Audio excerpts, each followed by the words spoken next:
ರಾಷ್ಟ್ರೋತ್ಥಾನ ಶುರು ಮಾಡಿದಾಗ ಕಾರ್ಯಕರ್ತನ ಆಯ್ಕೆ ಮಾಡಬೇಕಾದ್ರೂ ಭಾಳ ತೂಕ ಮಾಡಿ ಆಯ್ಕೆ ಮಾಡ್ತಾರೆ. ಆಗಿನ ಕಾರ್ಯಕರ್ತರು ದೀರ್ಘಕಾಲ ಮಾಡಬೇಕು, ಇದರ ಉದ್ದೇಶವನ್ನು ಸಮಾಜಕ್ಕೆ ಮುಟ್ಟಿಸುವಂಥ ಜವಾಬ್ದಾರಿಗಳನ್ನು ಹೆಗಲಲ್ಲಿ ತರಬೇಕು ಅಂಥೇಳಿ ದೃಷ್ಟಿಯಿಂದನೇ ಪ್ರಾಯಶಃ ಅವರೆಲ್ಲ ಯೋಚನೆ ಮಾಡಿದ್ರು ಅಂತ ಕಾಣುತ್ತೆ. ಅಷ್ಟು ಸರಳವಾಗಿ ನಮಗೆ ಇರಲಿಲ್ಲ. ಸಣ್ಣ ಸಣ್ಣ ಕೆಲಸಗಳನ್ನು ಕೊಟ್ಟು ಅವರನ್ನು ಬೆಳೆಸಿ ಅವ್ರ ಹತ್ರ ಆಮೇಲೆ ದೊಡ್ಡ ದೊಡ್ಡ ಕೆಲಸಗಳನ್ನು ಮಾಡುವಂಥ ಕಾರ್ಯಕರ್ತರ ದೊಡ್ಡ ಶ್ರೇಣಿಯನ್ನು ನಿರ್ಮಾಣ ಮಾಡಿದ್ವಿ. ಆವಾಗ ಸಂಸ್ಥೆ ಚಟುವಟಿಕೆನೂ ಕಡಿಮೆ ಇತ್ತು, ನಡೀತಾ ಇತ್ತು. ಆಮೇಲೆ ಯಾವಾಗ ಇದು 2000 ಇಸ್ವಿ ನಂತರ ಇದೊಂದು ಸ್ವಲ್ಪ ವಿಸ್ತಾರ ಆಗಬೇಕು ಅಂತ ಹೇಳಿದಾಗ ಇನ್ನೊಂದು ಚರ್ಚೆ ಬಂತು. ಈ ಥರದ ಶ್ರೇಣಿಗಳು ಬೇಕೇ ಬೇಕು. ಅವರೊಂದು ಮಾದರಿಯಾಗಿ ಉಳಿದವರಿಗೆ ತಮ್ಮ ಕೆಲಸದಿಂದ ತಮ್ಮ ಜೀವನದಿಂದ ಒಂದು ಆದರ್ಶವಾಗಿ ಬಾಳುವಂಥ ವ್ಯಕ್ತಿಗಳು ಬೇಕು. ಇದ್ರ ಜೊತೆಗೆ ನಾವು ಅಷ್ಟೇ ಜನದಿಂದ ಈ ಸಂಸ್ಥೆಯನ್ನು ಬೆಳೆಸೋಕ್ಕಾಗಲ್ಲ. ಹೊರಗಿಂದನೂ ಕಾರ್ಯಕರ್ತನ ಜೋಡಿಸ್ಬೇಕು. ಅವ್ರಿಗೇನು ಸಂಬಳದ ಅಪೇಕ್ಷೆ ಇದೆ, ಕೊಡೋಣ. ಸಂಬಳಕ್ಕೆ ಸಂಬಳ ಕೊಡೋಣ, ಅಥವಾ ವೇತನ ಏನು ಕೊಡಬೇಕು, ಏನು ಕಾನೂನು ಪ್ರಕಾರ ಕೊಡಬೇಕು, ಎಲ್ಲವನ್ನೂ ಕೊಡೋಣ. ಅದರಲ್ಲಿ ಒಂದು ಆದರ್ಶವಾಗಿರೋಣ ಅಂತ ಹೇಳ್ತಾ ಒಂದು 4-5 ಚರ್ಚೆ ಮಾಡಿ ಸಮಯಕ್ಕೆ ಸರಿಯಾಗಿ ಸಂಬಳವನ್ನು ಕೊಡಬೇಕು. PF, ESI, ಇನ್ನೊಂದು ಮತ್ತೊಂದು ಏನು ಲೇಬರ್ ಲಾ ಇದೆ ಅದ್ರ ಪ್ರಕಾರ ಎಲ್ಲವನ್ನೂ ಮಾಡಬೇಕು. ಅದರಲ್ಲಿ ಒಂದು ಮಾಡೆಲ್ ಥರ ಮಾಡಿ. ಆದರೆ ಅವರಿಗೆ ನಿರಂತರವಾಗಿ ನಮ್ಮ ಸಂಸ್ಥೆಯ ವಿಚಾರವನ್ನು ಕೊಡ್ತಾ ಹೋಗಬೇಕು. ಸಂಸ್ಥೆ ಯಾವುದೋ ಒಂದು ಇನ್ನೊಂದು ಸಂಸ್ಥೆ ಅಲ್ಲ, ಇದರ ಉದ್ದೇಶ ಬೇರೆ, ಸಾಮಾಜಿಕ ಪರಿವರ್ತನೆಯ ಮತ್ತು ರಾಷ್ಟ್ರದ ಕೆಲಸ ಆಗಬೇಕು. ಇದು ರಾಷ್ಟ್ರೋತ್ಥಾನ ಅಂದರೆ ರಾಷ್ಟ್ರಕ್ಕೋಸ್ಕರನೇ ಇರುವಂಥ ಸಂಸ್ಥೆ. ಈ ಮಾನಸಿಕತೆಯನ್ನು ಅವರು ಬೆಳೆಸಬೇಕು.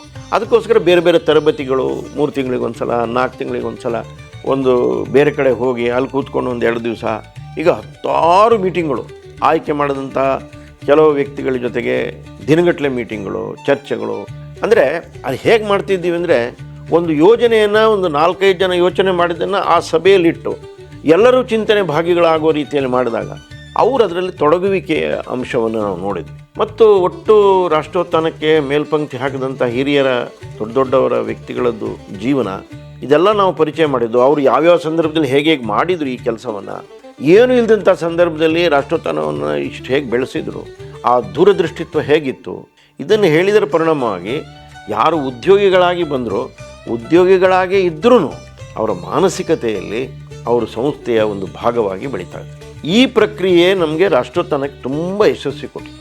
ಇವತ್ತಿಗೂ ದೊಡ್ಡ ಪ್ರಮಾಣದಲ್ಲಿ, ಯಾಕಂದರೆ ಇವತ್ತು 3,500 ಉದ್ಯೋಗಿಗಳಿರ್ಬೋದು, ಒಂದು ದೊಡ್ಡ ಪ್ರಮಾಣದಲ್ಲಿ ಈ ಒಂದು ಬದ್ಧತೆ ಮಾತ್ರ ಬದ್ಧತೆ ಅಂದರೆ ಒಂದು ಕಮಿಟ್ಮೆಂಟ್ ಆದರೆ ಒಂದು ಸಣ್ಣದಾದರೂ ಅದಕ್ಕಿಂತ ಮೋರ್ ಮೆಚೂರ್ಡ್ ರೀತಿಯ ಕಾರ್ಯಕರ್ತರು ಬರ್ತಾ ಇದ್ದಾರೆ, ಮಾಡ್ತಾ ಇದ್ದಾರೆ.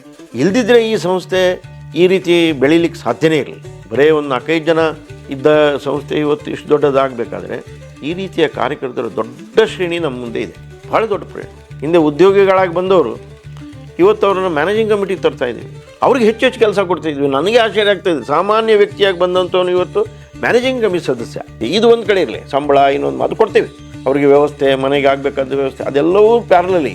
ಆದರೆ ಅವರ ಹೋಗುವಂಥ ರೀತಿ 2 ದಾರಿ, ಇದು ಒಂದು ದಾರಿ, ಇದೊಂದು ದಾರಿ. ಈ ದಾರಿ ಮಾತ್ರ ಆ ಉದ್ದೇಶಕ್ಕೋಸ್ಕರ ಕೆಲಸ ಮಾಡುವಂಥ ಕಾರ್ಯಕರ್ತರ ಶ್ರೇಣಿ ಇನ್ನೂ ದೊಡ್ಡದಾಗಿ ಬೆಳೆದಿದೆ. ಇತ್ತೀಚೆಗಂತೂ ಇನ್ನೊಂದು ಪ್ರಕ್ರಿಯೆ ಪ್ರಾರಂಭ ಮಾಡಿದ್ವಿ, 2ನೇ ಶ್ರೇಣಿಯ ಕಾರ್ಯಕರ್ತರನ್ನು ನಾವು ಮುಂದೆ ತರಬೇಕು ಅಂತ. ಅದಕ್ಕೊಂದಷ್ಟು ಪಟ್ಟಿ ಮಾಡಿ ಅವ್ರ ಜೊತೆಗೆ ಸೇರುವಂಥದ್ದು. ಆಮೇಲೆ ಇನ್ನೂ 3-4 ಆ ಶ್ರೇಣಿಯ ಕಾರ್ಯಕರ್ತರನ್ನು ಗುರುತಿಸಿ ಆಗಿದೆ. ಅವ್ರ ಜೊತೆಗೆ ಇನ್ನೊಂದು 2 ತಿಂಗಳಲ್ಲಿ 3 ತಿಂಗಳಲ್ಲಿ ಕೂತ್ಕೊಳ್ಳೋದಿದೆ. ಅಂದರೆ ಈ ರೈಲ್ವೆ ಟಿಕೆಟ್ನಲ್ಲಿ ವೇಟ್ ಲಿಸ್ಟ್ ಇದ್ದಿದ್ದು RAC ಬರುತ್ತೆ, RAC ಕನ್ಫರ್ಮ್ ಆಗುತ್ತೆ. ಕೆಲವೊಂದು ಸಲ RAC ಕನ್ಫರ್ಮ್ ಆದಮೇಲೆ ಅಪ್ಗ್ರೇಡ್ ಆಗುತ್ತೆ. ಒಂದು ಪ್ರೊವಿಷನ್ ಇದೆ ರೈಲ್ವೆನಲ್ಲಿ, ಇದಕ್ಕಿದ್ದಾಗೆ ಫಸ್ಟ್ ಕ್ಲಾಸಿಗೆ ಅದನ್ನು ವರ್ಗಾವಣೆ ಆಗ್ಬೋದು. ಸೆಕೆಂಡ್ AC ಇದು ಸೆಕೆಂಡ್ ಸ್ಲೀಪರ್ ಕ್ಲಾಸ್ ಇದ್ದಿದ್ದು AC ಗೆ ವರ್ಗಾವಣೆ ಆಗಿದ್ದು ಇದೆ. ಸೊ ಆ ರೀತಿಯ ಪ್ರಕ್ರಿಯೆ ರಾಷ್ಟ್ರೋತ್ಥಾನದಲ್ಲಿ ಅದನ್ನು ನೋಡಿ ಮಾಡುವಂಥ ಒಂದು ದೊಡ್ಡ ಟೀಮು ಕೆಲಸ ಮಾಡ್ತಾಯಿದೆ.